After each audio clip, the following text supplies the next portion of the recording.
The scoop on how your cat's sandpapery tongue deep cleans. Cat lovers know that when kitties groom, their tongues are pretty scratchy.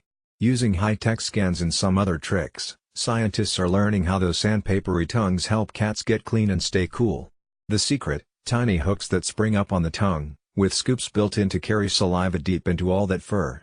A team of mechanical engineers, and say they're more than a curiosity. They could lead to inventions for pets and people. Their tongue could help us apply fluids, or clean carpets, or apply medicine to hairy skin, said Georgia Institute of Technology lead researcher Alexis Noel, who is seeking a patent for a 3D-printed, tongue-inspired brush. Cats are fastidious, spending up to a quarter of their waking hours grooming. Noel's interest was piqued when her cat, Murphy, got his tongue stuck in a fuzzy blanket.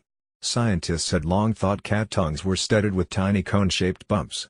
Noel, working in a lab known for animal-inspired engineering, wondered why.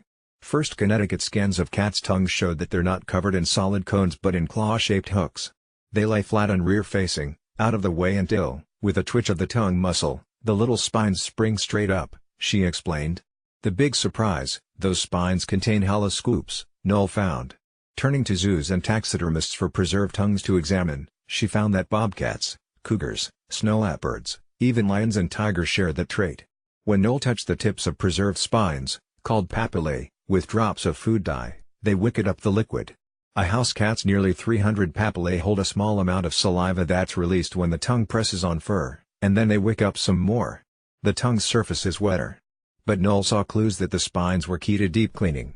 Papillae were only slightly longer in lions than in house cats, although larger felines' bigger tongues hold many hundreds more, Noel and Georgia Tech Associate Professor David L.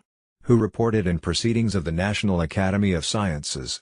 Next, Noel measured cat fur, which holds lots of air to insulate like a down jacket. Sure enough, compress that fur in numerous types of cats, the distance to the skin matches the length of the tongue's spines, she found. An exception: Persian cats with their super long fur, which veterinarians caution must be brushed daily to avoid matting. A machine that mimicked the strokes of a cat's grooming found that saliva from the tongue's surface alone simply can't penetrate as deep. And a thermal camera showed that as the cats groomed, evaporating saliva cooled them.